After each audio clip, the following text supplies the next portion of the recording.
모두 안녕하세요. 저는 서울 등촌동에 살고 있는 40대 중반의 기혼 여성입니다. 저는 사실 시어머니와의 사이가 유독 좋았습니다. 거짓말이 아니라 전생의 친모녀 사이가 아니었을까 싶을 정도로 서로 마음도 잘 통하고 위해주는 그런 끈끈한 사이였죠. 결혼한 주변 친구들조차 그런 저와 시어머니 사이를 부러워하며 아주 신기하게 볼 정도였으니까요. 하지만 하나의 사건을 계기로 그 모든 것이 바뀌고 맙니다. 시어머니에게 분수에 넘치는 잘난 동서가 들어오자마자 저와 차별 대우하며 모진 말들과 함께 저를 구박하기 시작했던 겁니다. 시동생이 본인보다 잘난 변호사 동서와 결혼을 한 순간부터 모든 것이 파국으로 바뀌고 말았던 거예요. 그때부터 시어머니는 저와 동서를 비교하며 심지어 동서 앞에서 저에게 면박을 주는 일도 서슴지 않았죠. 그러다가 결국 시어머니는 저의 자존심을 짓밟으며 큰 상처까지 주고 말았습니다. 그래서 저는 남편과 함께 결국 특단의 조치를 취하게 됩니다. 저희 시어머니는 시아버지가 일찍 돌아가시고 홀로 남편과 시동생을 키우셨습니다. 그래서 그만큼 당차고 강하신 분이었어요. 홀로 두 아들을 키우시느라 고생을 많이 하셔서 그런지 똑같이 아들 둘을 키우는 제 고생도 잘 알아봐 주시고 늘 위로로 저를 감싸주시는 분이셨죠. 그리고 그나마 다행이라며 시아버지가 돌아가시고 남기신 재산이 있어서 시어머니가 남편과 시동생을 키우며 사시는 데는 큰 고생은 하지 않으셨다는 것입니다. 넉넉한 형편은 아니었지만 그래도 먹고 사는 데는 문제가 없었으니까요. 그래서 그동안 고생하신 시어머니를 생각해 저와 남편이 매달 시어머니 용돈을 잊지 않고 꼭 챙겨드렸습니다. 저나 남편이 능력이 없으면 모르겠지만 둘 다 대기업에 다니고 있었고 남편과 저 모두 절약하며 알뜰하게 사는 편이라 시어머니께 용돈을 챙겨드리는 일이 큰 무리가 되지는 않았으니까요. 그래서인지 시어머니는 저에게 많이 고마워하셨어요.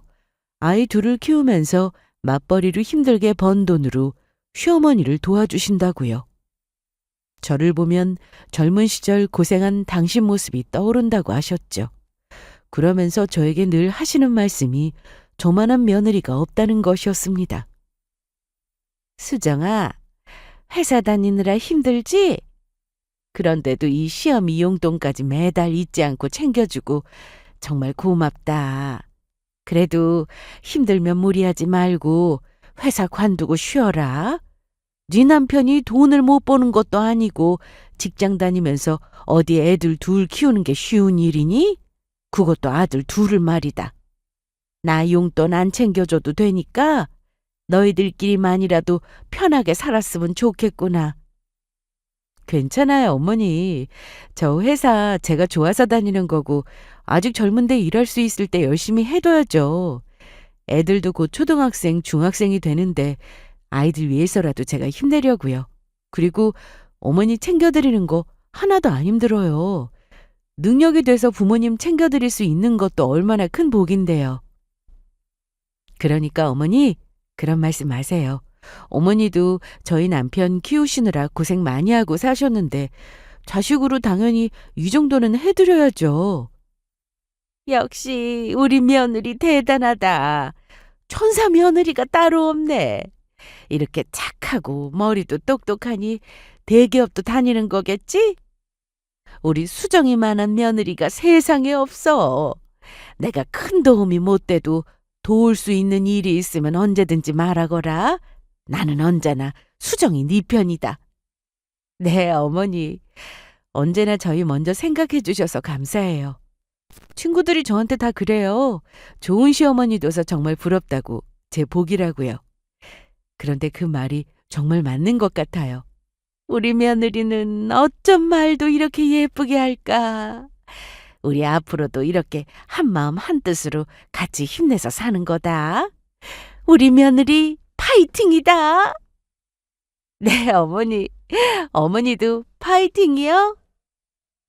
하지만 저만한 며느리가 없다던 시어머니는 한 사건을 계기로 완전히 다른 사람으로 돌변하고 말았어요. 저희 동서가 들어오면서부터 말이에요. 시동생은 남편이랑 12살 차이로 나이 차이가 제법 나는 편이었는데 학원 강사로 일을 하고 있었거든요. 그런데 어느 날 결혼할 여자를 데리고 왔던 겁니다. 시동생보다 4살 많은 연상이었는데 직업이 잘 나가는 변호사였어요. 두 사람이서 무슨 러닝크루 모임에서 만났다고 하더라고요.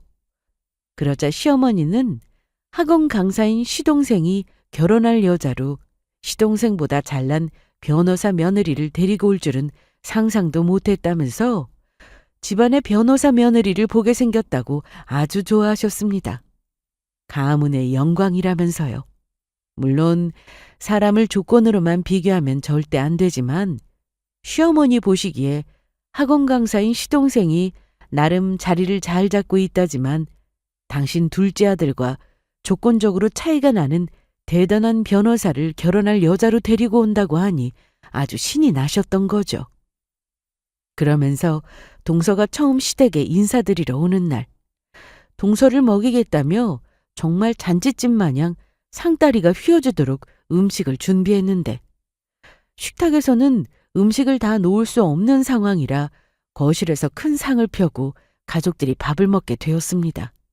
게다가 시어머니랑 시동생이 같이 살던 집이 평수도 작고 오래된 아파트라 주방에 저희 부부의 아이들의 시어머니와 시동생의 동서까지 앉으면 더는 따로 의자를 넣을 자리도 없어서 불가피하게 상에다 음식을 차려 먹게 된 것입니다. 그런데 변호사 동서는 저희 시어머니께 점수를 따고 싶었던 것인지 시댁에 처음 인사드리러 온 날 저희 시어머니께 드릴 선물까지 한가득 챙겨서 왔었습니다. 그런데 선물을 보자 시어머니 눈빛이 초롱초롱 빛나시더니 입에서 웃음이 떠나지 않으시더라고요. 게다가 생각지 못한 일은 바로 그 자리에서 아직 시동생과 결혼도 하지 않은 동생과 저를 비교하셨던 거예요. 세상에 이게 다 뭐야? 정말로 이걸 우리 변호사 예비 며느리가 전부 놔주려고 사왔단 말이냐? 네, 어머니께서 어떤 걸 좋아하실지 몰라서 그냥 전부 사왔어요. 저희 사랑하는 정우 씨 어머니인데 이 정도는 해드려야 되지 않겠어요? 이게 꿈이야 생시냐? 이래서 변호사 며느리 하나 보네. 세상에 우리 둘째 예비 며느리만한 사람이 없다니까. 지금까지 우리 첫째 며느리가 나한테 해준 거라고는 처음 인사드리러 왔을 때 꼴랑 과일 바구니 하나가 전부였는데 가방에 신발에 밍크 목도리에 도대체 이게 다 얼마짜리야? 이제야 내가 진짜 며느리를 보게 되는 것 같네. 엄마, 말을 왜 그렇게 해? 우리 집사람이 엄마한테 그동안 얼마나 잘했는데 그런 말을 하느냐고. 매일 용돈에 엄마 친구들이랑 여행 가고 싶다고 하면 여행 비용에 해마다 보약에 우리 집사람만큼 시어머니 챙기는 며느리가 어디 있다고? 엄마, 지금 그냥 가족들 웃으라고 농담하는 거지? 얘는 내가 지금 이 나이 먹고 농담하게 생겼니? 나는 지금 진심으로 하는 말이다. 수정이가 나한테 해준 거는 응당 맏며느리로서 해줘야 하는 거고 둘째 예비 며느리 가은이가 해준 거는 명품이다 명품. 내 평생 이런 호사는 누려본 적이 없어요. 나는 평생 우리 둘째 며느리만 끼고 살련다. 그때부터였죠. 시어머니와 동서가 서로 죽고 못 사는 사이가 된 것은요. 우리 변호사 며느리 하며 시어머니는 친척이며 지인들이며 이웃이며 정말 동네 사방팔방 자랑하고 다니셨어요.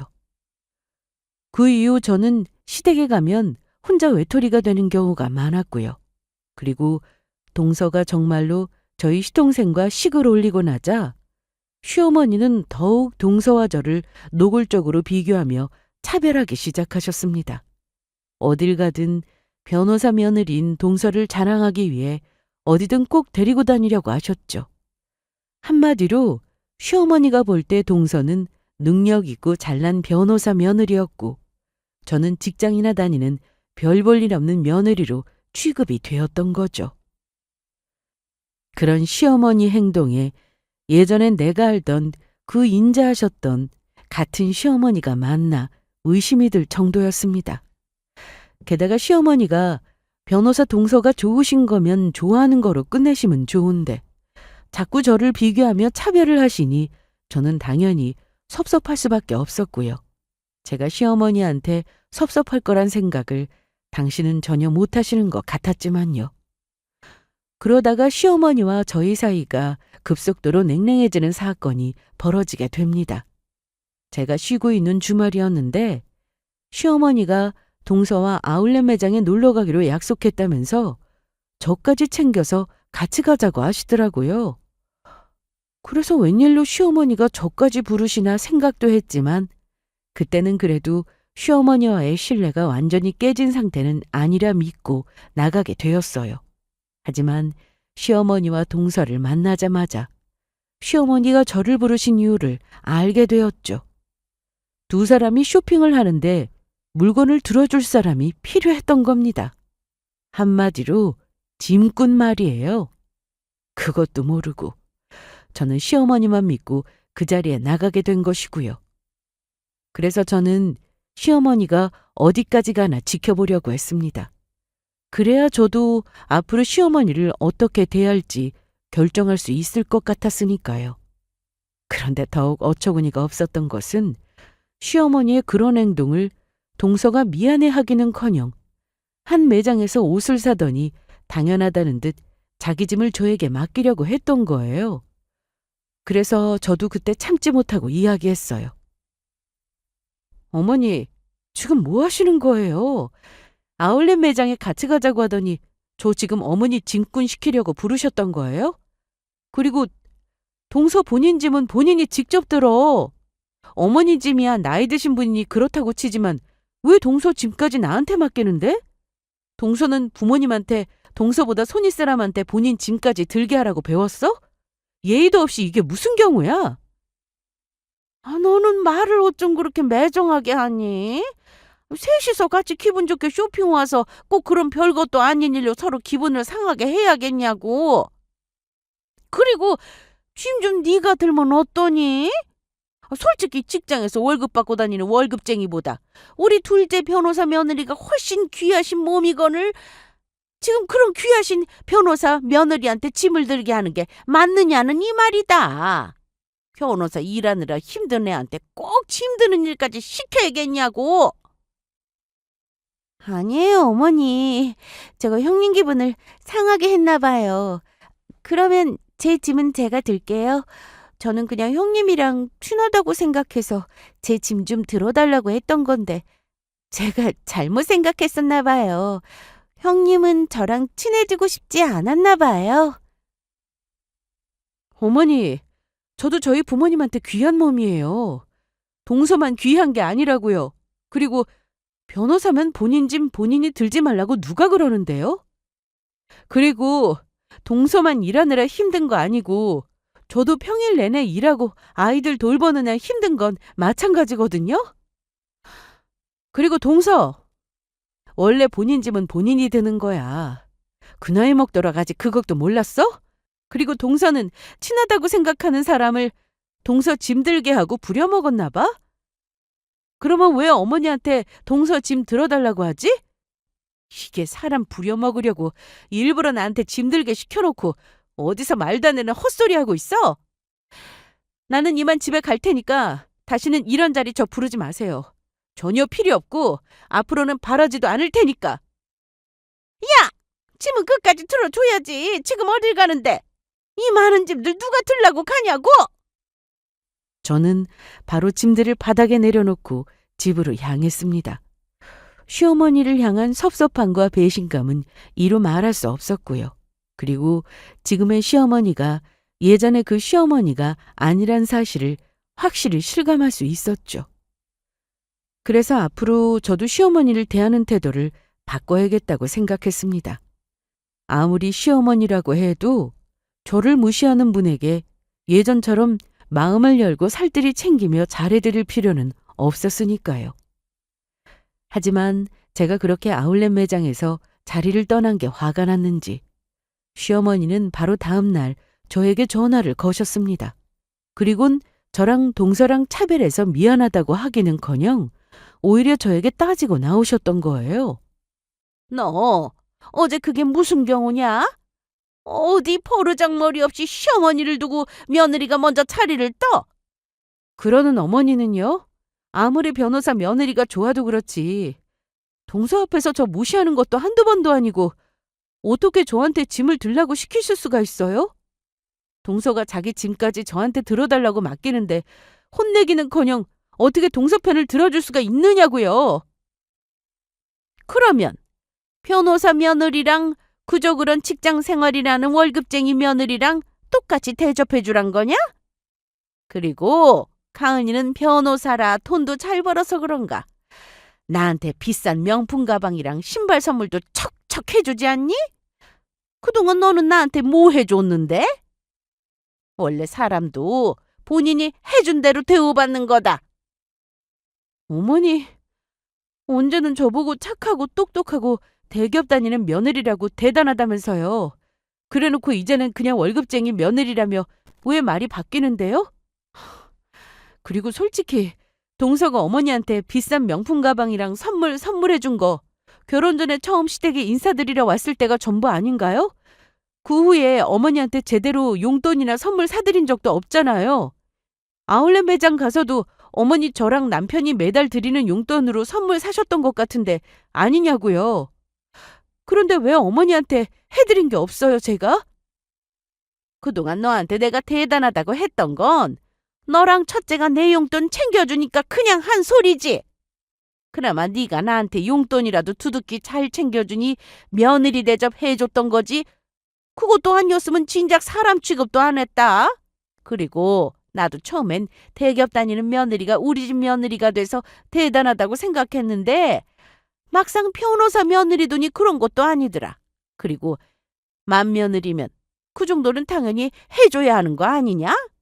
그리고 내가 가은이한테만 잘하면 가은이가 나 생각해서 나중에 더 큰 거를 챙겨주지 않겠냐고. 그러면 설마 어머니 말씀은 그동안 저한테 잘해주셨던 게 저를 진심으로 어머니 며느리로 아껴서가 아니라 제가 용돈을 드려서 그랬다는 것이에요? 그래. 그렇다 왜? 뭐가 잘못됐니? 그러니까 유치하게 나이 들어서 질투하지 말고 앞으로는 네 주제를 알고 지내라는 거다. 변호사 며느리랑 같은 대접을 받을 생각은 하지도 말고. 시어머니의 말에 진짜 헛웃음밖에 나오지 않았습니다. 그러니까 시어머니가 그동안 저한테 잘해줬던 것은 제가 대기업 다니는 돈 잘 버는 며느리에 시어머니 용돈까지 남편과 같이 챙겨드리니 좋아해 주셨던 겁니다. 시어머니를 진심으로 생각하며 챙겨드리려 노력했던 저의 진심이 무참히 무시되었던 것이죠. 제가 그동안 의지하며 따랐던 시어머니께서 저한테 그랬다는 것이 말로 표현할 수 없을 만큼 큰 배신으로 다가왔습니다. 그래서 저는 결국 남편한테 그동안 시어머니와 동서와 있었던 일을 털어놓게 되었습니다. 그랬더니 남편도 저만큼이나 화를 참지 못했어요. 왜냐하면 남편과 저는 시어머니를 위해 큰 계획을 세우고 있었거든요. 사실 시동생이 결혼 후 시어머니가 혼자 사시는 것도 그렇고 낡은 아파트에서 전세로 지내시는 것이 마음에 걸렸거든요.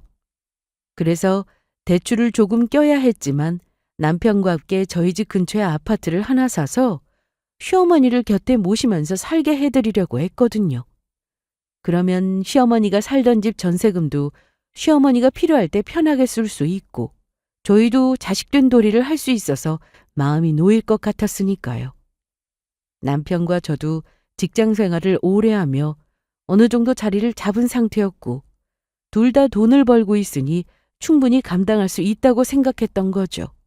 게다가 남편이랑 결혼하고부터 재테크에 관심이 많아 같이 공부하며 지금 살던 집도 경매로 사고 하면서 재산을 어느 정도 모은 상태여서 경제적으로 조금 여유가 생기기도 했고요.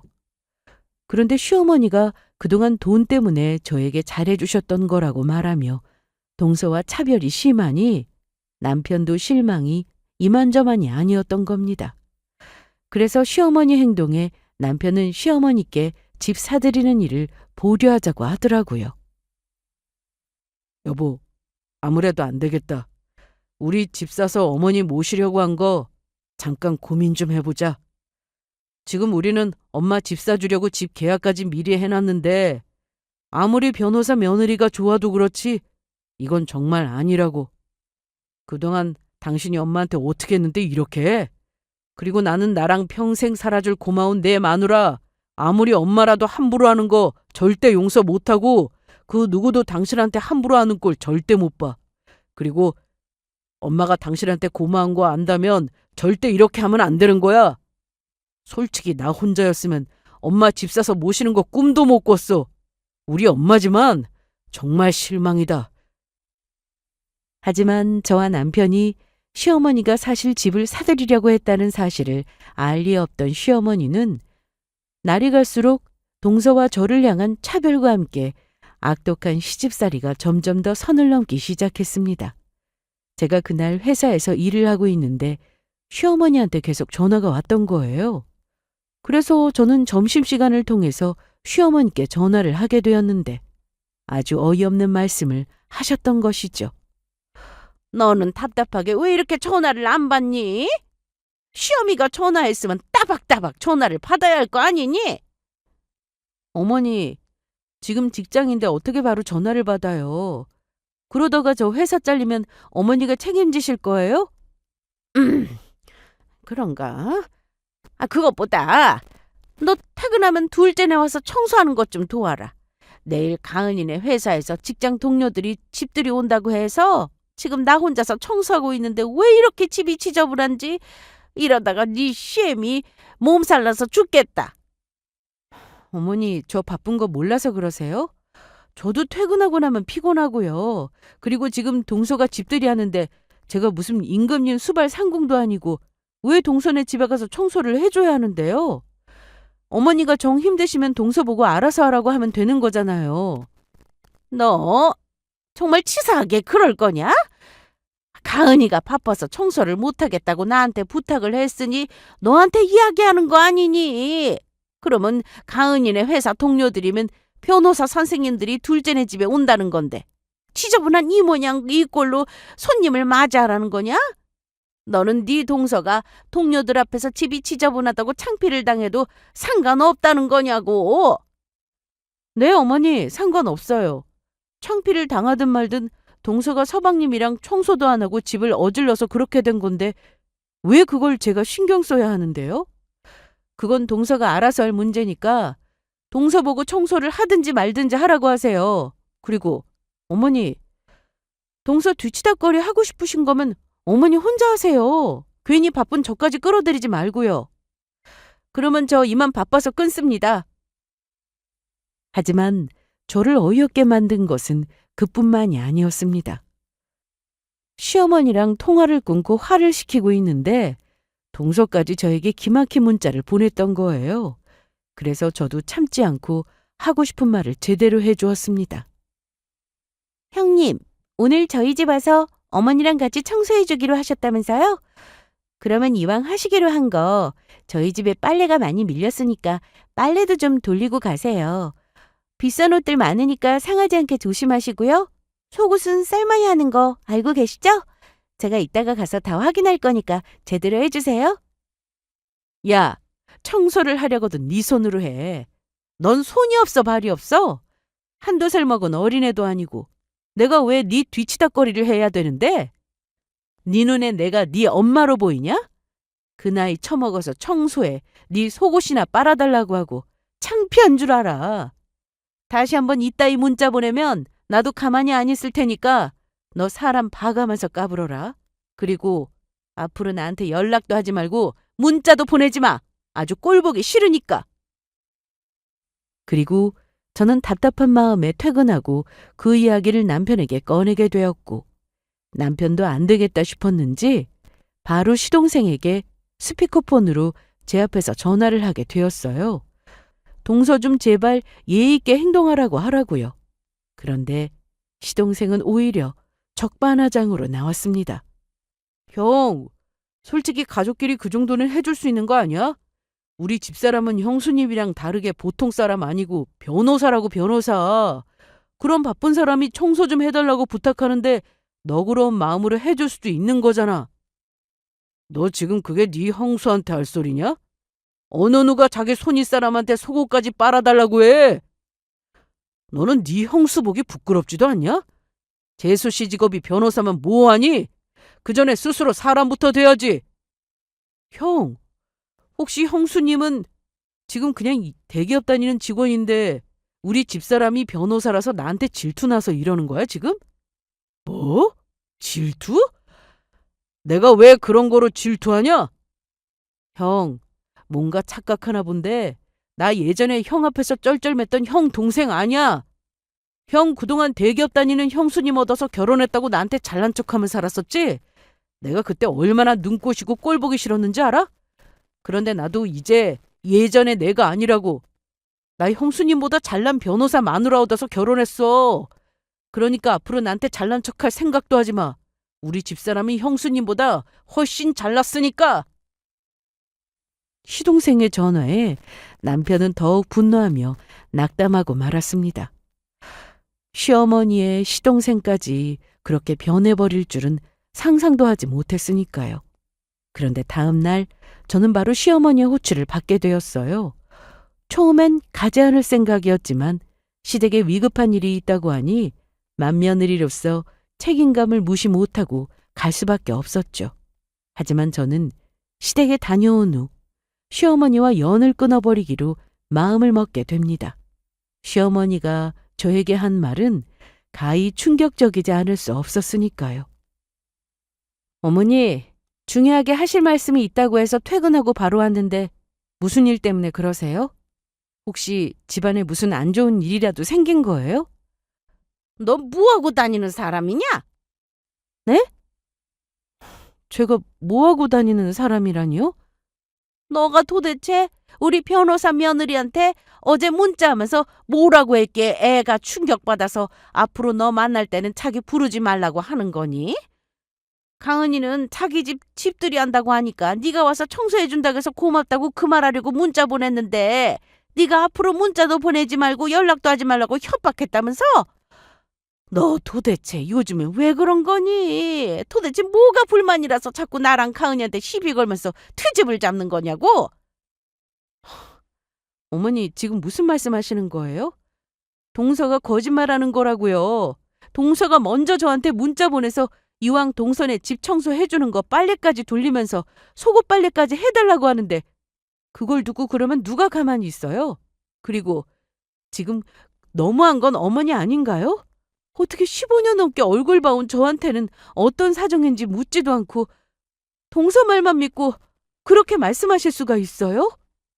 그 입 다물지 못하겠어? 전부 됐고 너 자꾸 이런 식으로 집안에 분란 일으키고 어깃장 내면 우리 첫째랑 못 살게 갈라서게 하는 수밖에 없다. 예? 어머니, 지금 그 말씀 뭐예요? 남편이랑 저랑 잘 살고 있는데 갈라서게 할 수밖에 없다니요. 지금 이혼 말씀하시는 거예요? 그것도 고작 동서 때문에요? 그래. 솔직히 학원 강사인 우리 둘째 아들도 변호사 만나서 결혼하는데 대기업 다니는 우리 첫째가 너랑 이혼한다고 좋은 여자 못 만나라는 법도 없다. 너랑 우리 첫째 이혼시켜도 좋은 자리 얼마든지 새 장가 보낼 수 있다는 소리다. 그러니까 앞으로 다시 한번 우리 변호사 며느리 괴롭히기만 해봐. 내가 가만히 안 있을 거다. 아주 후회하게 만들어줄 거야. 저는 그때 결심하게 된 것이죠. 시어머니와 연을 끊고 살아야겠다고요. 15년 넘게 봐온 정을 생각해서라도 참으려고 했는데 더는 안 되겠더라고요. 그래서 저도 시어머니께 한마디 했습니다. 제가 어머니 위해서 남편이랑 어떤 것까지 준비하고 있었는지 모르시죠? 그동안 저랑 동서랑 차별한 거, 그리고 오늘 일 반드시 어머니 후회하게 되실 거예요. 후회는 무슨 후회? 그리고 네가 날 위해 준비하긴 뭘 준비해? 가은이는 이번에 내가 자기 집들이 할 때 고마웠다고 명품백 하나 또 사준다고 하는데 너는 뭐 대걸 같은 집이라도 나한테 준비해서 주려고 한 거냐? 그런 것도 아니면서 어디서 큰 소리야? 알겠어요. 그게 정 어머니 뜻이라면 저도 그렇게 알고 있겠습니다. 안녕히 계세요. 저는 그날 울면서 집으로 돌아가게 되었고 우는 제 모습에 남편은 깜짝 놀라고 말았습니다. 그리고 그날 남편은 시어머니의 행동에 너무 화가 나 전화해서 따졌지만 시어머니는 본인의 잘못을 뉘우치지 않으셨죠. 그러자 남편도 바로 시어머니와 연을 끊어야겠다고 생각한 것 같았어요. 아무리 돈 잘 버는 변호사 며느리가 좋다고 해도 그렇지. 자기 아들과 사는 며느리한테 이혼 협박까지 하면서 저한테 그러면 안 되는 거라면서 말이에요. 그동안 제가 지극정성으로 시어머니를 모셔온 걸 봐왔던 사람이니 더욱 화가 날 수밖에 없었던 거예요. 그러면서 남편 말이 만약 이번 시아버지 제사 모임에서 마지막으로 시어머니와 시동생에게 이야기를 해보고 두 사람이 반성을 하지 않는다면 시댁과 연을 끊자고 하더라고요. 더는 가족이라고 상처를 주는데 계속해 인연을 이어갈 필요가 없다는 것이었죠.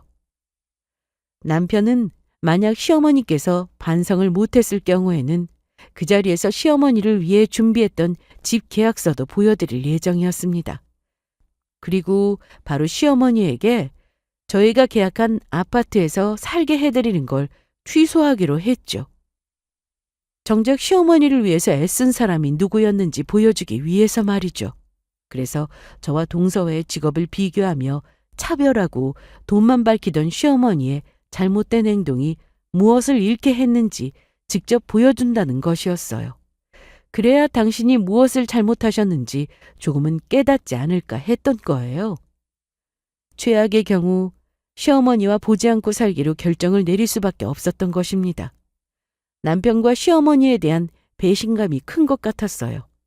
그런 와중에 시어머니의 제삿날이 찾아왔고 저희 가족들이 전부 모이게 되었죠.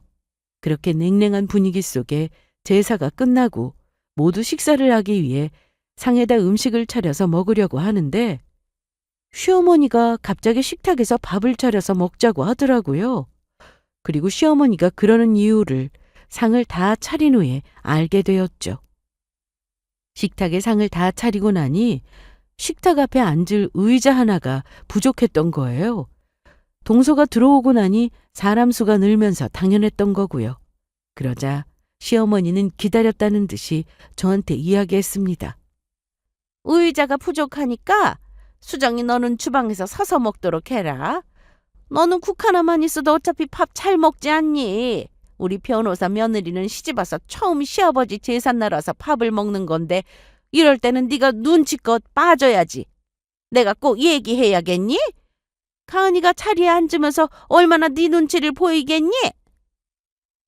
시어머니는 한마디로 일부러 저를 주방에 서서 밥을 먹게 만들기 위해 평소와 다르게 식탁에 앉아서 밥을 먹자고 한 거였어요. 동서가 들어온 후 저와 차별하며 구박한 것도 모자라 제가 당신 뜻대로 따라주지 않는다는 이유에서 그런 것이 분명해 보였습니다. 어머니, 정말로 해도 진짜 너무하시네요. 저도 어머니랑 같이 한 세월이 있어서 그래도 남편이랑 상의해서 마지막까지 어머니께 기회를 드리려고 했는데 이제는 정말 안 될 것 같네요. 기회는 무슨 기회? 네가 뭔데 나한테 기회를 주냐 마냐야? 어머니, 그때 마지막으로 저와 싸우셨을 때 저랑 동서 차별한 어머니 행동 어머니께서 후회하게 될 거라고 했죠? 그때 어머니께서 동서가 명품백 사주기로 했다면서 제가 어머니한테 대걸 같은 집이라도 사줄 것도 아니면서 어디서 큰 소리냐고 하셨고요. 그런데 이걸 어쩌죠? 저 정말로 남편이랑 의논해서 저희가 악착같이 아끼고 모아서 번 돈으로 어머니가 말씀하신 그 대걸 같은 집 해드리려고 했는데요. 저희 집 근처에 신축 아파트 사서 어머니 곁에서 편하게 모시고 살려고 했다고요. 서방님 결혼하고 혼자 있을 어머니 걱정돼서 저희는 그런 계획까지 세우고 있었어요. 그런데 이제 안 되겠네요. 오늘 시댁에 온 것도 어머니께 마지막 기회를 드리려고 했던 건데 전부 소용없게 됐네요. 너 그게 무슨 소리냐? 새 아파트를 사서 나를 모시려고 했다니? 그러면 지금 새 아파트를 너희들이 사서 나 살게 해주려고 했다는 거냐? 참 웃기고 있네. 너 지금 거짓말하는 거지? 변호사 며느리도 상견례 때 선물했던 거 말고 얼마 전에 나 작은 명품백 사준 게 전부인데 니들이 어떻게 나한테 아파트를 해주겠다는 거냐? 그냥 내가 수정이 너 둘째 며느리랑 차별하면서 구박한다고 괜히 억하심정에 하는 말 아니니? 이게 어디서 새빨간 거짓말이야? 엄마는 집사람이 정말로 거짓말하고 있다고 생각해? 엄마는 15년 넘게 우리 집사람 얼굴 보고 살았으면서 집사람이 거짓말하는 건지 아니면 진짜 이야기하는 건지 그것도 구분 못하냐고. 지금 집사람이 하는 이야기는 다 진짜고 우리 이미 엄마 모실 집까지 계약했어. 그게 무슨 소리야? 그러면 니들이 정말 새 아파트 사서 나를 정말로 모시고 살려고 했다는 거냐? 그래! 내가 지금 그 증거를 보여줄까? 그렇게 말하며 남편은 본인 가방에 챙겨왔던 저희가 계약한 아파트 계약서 사본을 시어머니께 보여드렸습니다. 그러자 시어머니는 남편이 보여준 아파트 계약서 사본을 보더니 깜짝 놀라고 말았죠. 세상에, 이게 뭐야? 진짜로 아파트 계약서잖아? 그러면 지금 너희들이 한 말이 사실이었다는 거잖아? 그러면 엄마는 집사람이 엄마한테 거짓말하는 줄 알았어? 그런데 이젠 전부 끝이야. 엄마가 재수씨 들어와서 그동안 곁에서 엄마 모시면서 살아온 우리 집사람 무시하고 차별했지? 그리고 집사람한테 그동안 집사람 잘해줬던 게 우리가 용돈 들여서 돈 때문에 그런 거였다고 했고, 재수씨 집들이 하는데 와서 청소를 하라고를 하지를 않나. 엄마랑 재수씨랑 쇼핑하는데 우리 집사람한테 물건을 들라고 하지를 않나. 게다가 나랑 이혼을 하라고까지 협박을 해? 엄마한테는 집사람이 엄마한테 정성을 쏟은 그 세월이 정말 아무것도 아니었던 거야? 자기 부모님처럼 생각한 우리 집사람 마음은 엄마한테 아무 의미가 없었던 거냐고? 엄마가 집사람한테 대한 고마움을 안다면 절대로 그렇게 할 수 없다고! 그러니까 그게 아들아. 수정아, 내가 다 잘못했다. 그냥 돈 잘 버는 변호사 며느리가 우리 집에 들어온다고 하니까 내가 잠깐 눈이 뒤집혀서 그랬다. 수정이 너 나 때문에 그동안 마음 많이 쓰고 고생하고 살았던 거 알아. 내가 왜 그 고마움을 모르겠니? 내 주변만 봐도 며느리랑 사이 안 좋은 친구들도 많고 괄시받고 사는 사람도 많다. 그래서 나도 수정이 네가 얼마나 좋은 며느리인 줄 알고 있었다. 그러니까 제발 이렇게 부탁이니까 두 사람 다 마음 풀고 나 그 아파트에서 살게 해주면 안 되겠니? 나도 너희들이랑 살고 싶어. 나도 좋은 집에서 한번 살아보자. 아니, 엄마 미안하지만 이미 기회는 다 지나갔어. 오늘 엄마가 우리 집사람한테 의자 부족하다면서 주방에 서서 국에 밥이나 말아 먹으라고 했을 때 그때 이미 엄마한테 드렸던 마지막 기회는 전부 날아간 거라고. 그러니까 엄마가 그렇게 사랑하는 엄마랑 얼마 살지도 않은 변호사 며느리한테 아파트도 사달라고 하고 같이 오손도손 잘 살아봐. 과연 그렇게 해줄지 의문이지만, 그러니까 우리가 계약한 아파트 엄마 살게 해드리려고 했던 건 전부 취소야. 우리 앞으로 서로 얼굴 보지 말고 살자. 엄마가 이미 우리 집사람 버렸으니까 나도 엄마 얼굴 안 보고 살아도 될 것 같아. 이건 내가 아니라 엄마가 선택한 거야. 나 엄마도 그리고 지 마누라 잘못한 것도 모르고 오히려 버르장머리 없이 나온 동생놈도 보고 살 생각 없으니까 가족들이랑은 영원히 안녕이야. 나한테는 우리 집사람이랑 내 새끼만 있으면 돼. 남편은 시어머니 보는 앞에서 아파트 계약서 사본을 갈기갈기 찢어버렸어요. 그러자 시어머니는 놀라서 그 자리에서 주저앉고 말았죠. 그리고 이번에는 저를 붙잡고 매달리셨죠. 안 돼, 안 된다, 내 새 아파트. 저기 수정아, 너라도 나 좀 이해해주면 안 되겠니? 너라도 나 좀 용서해줘라. 내가 앞으로는 예전처럼 너한테도 잘하고 다시 좋은 시어머니 노릇도 잘하마. 그러니까 네 남편 마음 좀 돌려서 설득 좀 해달라고. 어머니, 제가 왜요? 저보고 변호사 동서한테 못한다고 남편이랑 이혼 협박까지 했던 어머니를 위해서 왜 남편을 설득해야 하는데요? 저 그동안 어머니를 진짜 제 부모님이라고 생각하고 살았어요. 그래서 저희가 손해봐도 집까지 사서 어머니 해드리려고 한 거였고요. 그런데 어머니는 결국 돈 때문에 그동안 저한테 잘해주셨던 거죠? 그러다가 저보다 잘 나가고 돈 잘 버는 변호사 동서 들어오니까 사람 무시하고 차별하셨고요. 어머니, 아무리 이 세상 사람이 직업이랑 돈으로 평가한다고 해도 같은 가족인 어머니는 그러시면 안 되는 거 아닌가요? 가족이면 그런 거 상관없이 서로 위해주고 아껴줘야 하는 거 아니냐고요. 그러니까 어머니, 돈 잘 벌고 잘난 변호사 동서랑 평생 행복하게 잘 살아보세요. 저희는 이만 여기서 어머니랑 인연 끝내고 더는 어머니 자식으로 살지 않겠습니다. 저 그동안 어머니께 최선을 다해서 살아서 미련도 없어요. 안녕히 계세요. 아, 그리고 엄마, 혹시나 해서 하는 이야기인데 우리 이제 남남되는 거니까 엄마 용돈도 더는 못 드려. 엄마 드리던 용돈도 나랑 우리 집사람이 열심히 일해서 번 돈으로 드렸던 거 잘 알고 있지? 그러니까 앞으로는 엄마 용돈도 엄마가 그 좋아하는 변호사 며느리한테 받아. 잘 사셔. 그 마지막 말을 끝으로 저와 남편은 아이를 데리고 시댁을 나왔습니다. 그러자 시어머니가 통곡을 하다가 혼절을 하고 마셨죠. 안 돼, 내 새 아파트. 새 아파트에서 편하게 호의호식하며 살 수 있었는데 내가 내 복을 차버렸네. 아이고, 아이고, 억울해. 그렇게 저와 시댁의 인연은 끝나게 되었어요. 그러나 시어머니는 그 후에도 본인이 잘못한 걸 제대로 반성 못하신 것 같았죠. 무슨 억하심정인지 저희에게 장문의 문자 메시지를 남겼으니까요. 내가 그날은 경황이 없어서 말을 못했는데 니들이 나랑 연 끊고 살고 싶으면 어디 마음대로 해봐라. 어차피 나는 니들 아니어도 잘 나가고 돈 잘 버는 변호사 며느리 있다. 우리 둘째 며느리만 있으면 너희들 아니어도 평생 호강하며 살 수 있어. 앞으로 용돈도 우리 변호사 며느리가 챙겨주기로 했다. 어디 앞으로 누가 더 잘 사나 두고 보자. 이 지들밖에 모르는 이기적이고 악독한 것들. 하지만 몇 개월 후 정말 웃지 못할 일이 벌어졌어요. 글쎄 시동생이 동서와 이혼을 했던 겁니다. 그것도 정말 기가 막힌 이유로 이혼을 하게 되었죠. 그리고 그 사실을 뒤늦게 저희를 찾아온 시어머니를 통해 알 수 있었어요.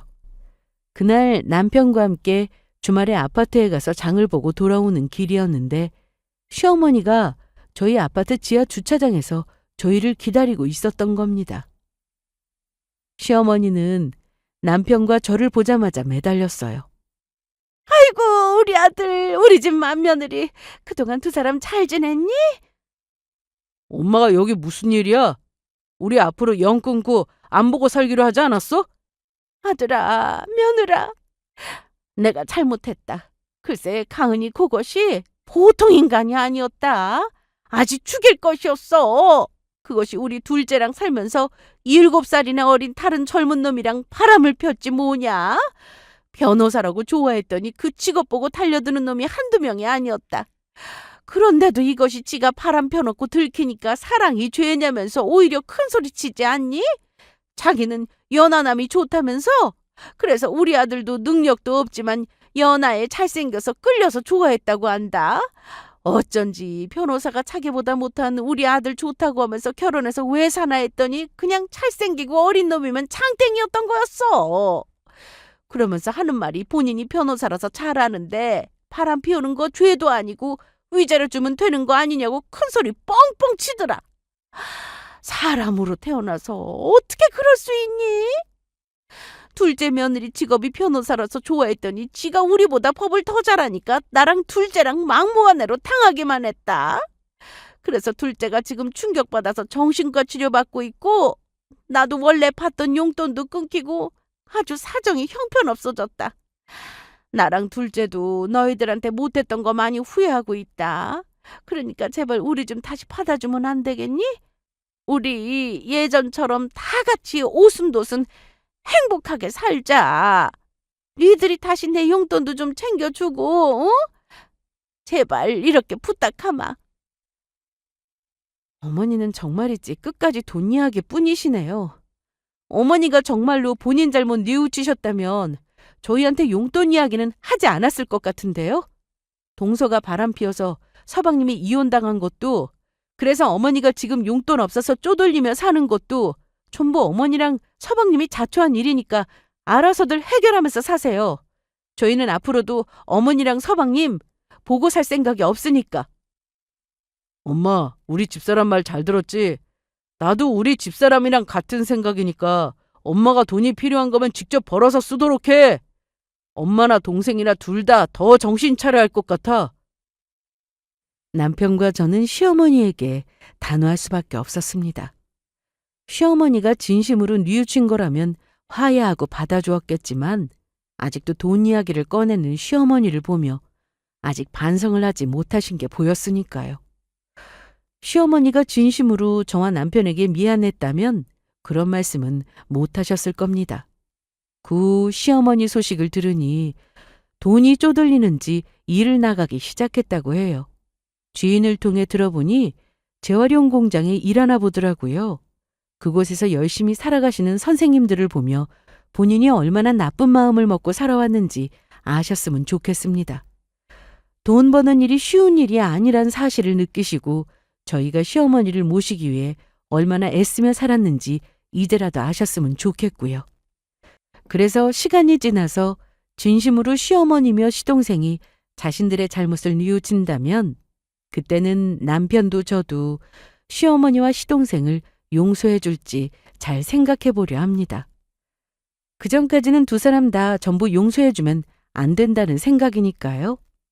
그리고 저희 부부도 앞으로도 성실하게 매사 정직하고 올바른 마음으로 살아가려고 해요. 물론 살면서 돈도 중요한 것이겠지만 그 전에 사람이 먼저고 올바르게 사는 게 더 중요하다는 마음입니다. 그래야 저희 자식들도 저희를 보며 인생을 제대로 살아가는 법을 배우고 저희를 부모로서 부끄럽지 않게 생각하며 살 수 있을 거라 생각하기 때문입니다. 저희 자식들에게 결코 부끄럽지 않은 좋은 부모로 남고 싶어요. 그래야만 아이들도 커서 훗날 저희의 살아온 삶을 생각하며 이 세상을 제대로 살아갈 수 있을 것이라고 믿기 때문입니다. 그러면 이만 제 사연을 끝마치도록 할게요. 모두 늘 건강하시고 행복하시길 기원드리겠습니다. 감사합니다.